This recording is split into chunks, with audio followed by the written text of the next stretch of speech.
آپ کون ہے؟ تو کہنے لگے میں وہی ہوں جسے تو کئی مہینوں سے تلاش کر رہا ہے۔ تو میں نے کہا حضور آپ میرا نام کیسے جانتے ہیں؟ یہ کشف المحجوب پڑھ رہا ہوں داتا صاحب کی، میرا نام کیسے جانتے ہیں؟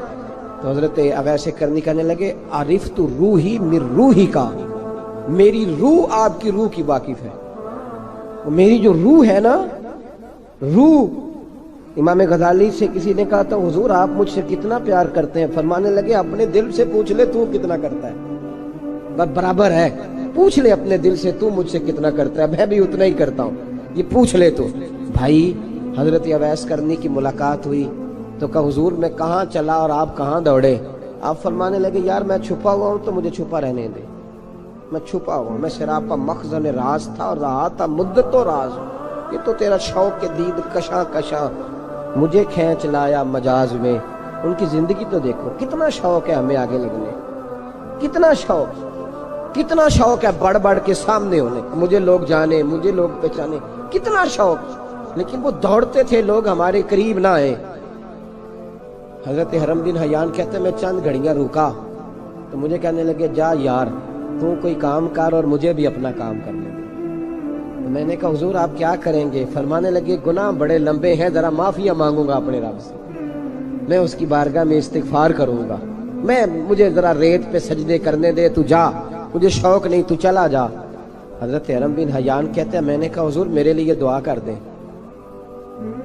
جناب اویس کرنی نے ہاتھ اٹھائے، کہنے لگے یا اللہ میری اور اس کی ملاقات جنت میں کرا دینا، میری اور اس کی ملاقات جنت میں کرا دینا، یعنی یہ بھی کہہ دیا کہ اب دنیا میں دوبارہ ملاقات نہیں ہوگی۔ کہتے ہیں میں یہ بولنے ہی لگا تھا، کہنے ہی لگا تھا کہ حضور یہاں نہیں ہوگی، تو کہنے لگے چپ کر، جب جنت کی بات جو کر دی ہے تو ہو گئی بات، اب اتنی دور تک تجھے کہہ دیا تو اب تو یہاں پھر دعا کی بات۔ حضرت اویس کرنی خیر الطب۔ ایک اور بات، پیار صرف سامنے رہ کے نہیں ہوتا، بن دیکھا پیار بھی بڑا شاندار ہوتا ہے، بڑا شاندار، بڑا ہی شاندار ہوتا ہے۔ میرے محبوب نے اس کو بیان کیا، حبیب پاک سید عالم میرے حبیب رحمت علیہ السلام فرمانے لگے اپنے صحابہ سے تم نے مجھے دیکھ کے کلمہ پڑھا ہے تمہیں ایک مبارک، اور جو بن دیکھے میرے نام پر جانے دیتے ہیں انہیں 7 بار مبارکباد۔ حضرت اویس کا یار دیکھیں نا، ایک معنی میں حضور نے یہ بھی بیان کیا، ابو داؤد میں موجود ہے۔ محبوب فرمانے لگے صحابہ سے بتاؤ کامل ایمان کس کا ہے؟ یا رسول اللہ نبیوں کا۔ فرمایا ان پر تو وہی آتی ہے، یہ ایک معنی میں ہے، ورنہ کامل ایمان انہی کا۔ فرمایا بتاؤ کامل ایمان کس کا؟ کہ یا رسول اللہ صحابہ کا، ہمارا۔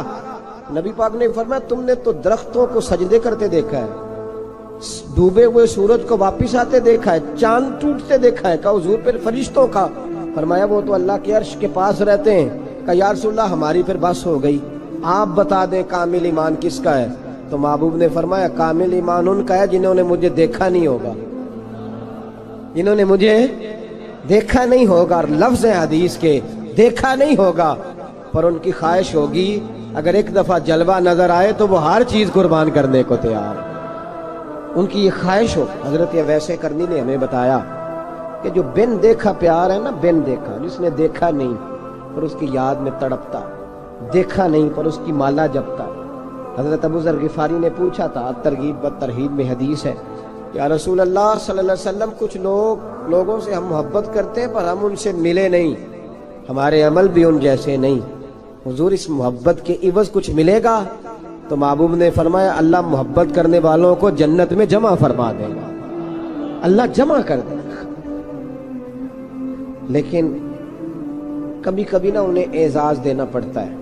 یہ رب رسول کا اپنا ایک انداز کرم ہے، مجبوری نہیں کسی بات کی، لیکن انداز کرم ہے۔ ان لوگوں کو شانیں دی جاتی ہیں دنیا میں تاکہ کوئی یہ نہ سمجھ لے کہ دنیا میں ان کا اعزاز کوئی نہیں، انہیں بڑے بڑے رتبے ملتے ہیں، انہیں نوازا جاتا ہے۔ حضرت اویس چھپے رہے، آئے نہیں، لیکن محبوب نے انہیں ظاہر کرنا پسند فرمایا۔ نبی پاک نے ظاہر کرنا، تو اگر محبوب بھی ظاہر کرنا پسند کرے پھر ہو جانا چاہیے، پھر ظاہر اگر وہ پسند کرے تو پھر ظاہر جیم جان دا کچھ وسا نہیں ہوں، جان یار نو دے تے شاد ہو جا، اسے دل دے ہیں فساد سارے، دل دلبر نو دے تے آزاد ہو جا، جو رکھے آباد تے رو وس دا تے جدوں کرے برباد برباد ہو جا، جو رکھے آباد تے رو وس دا تو جے کر کرے برباد برباد ہو جا. بلکہ میں کہا کرتا ہوں وزن نہ بھی بنے تو شعر یوں ہونا چاہیے جے کر کرے برباد تے چپ کر کے برباد ہو جا.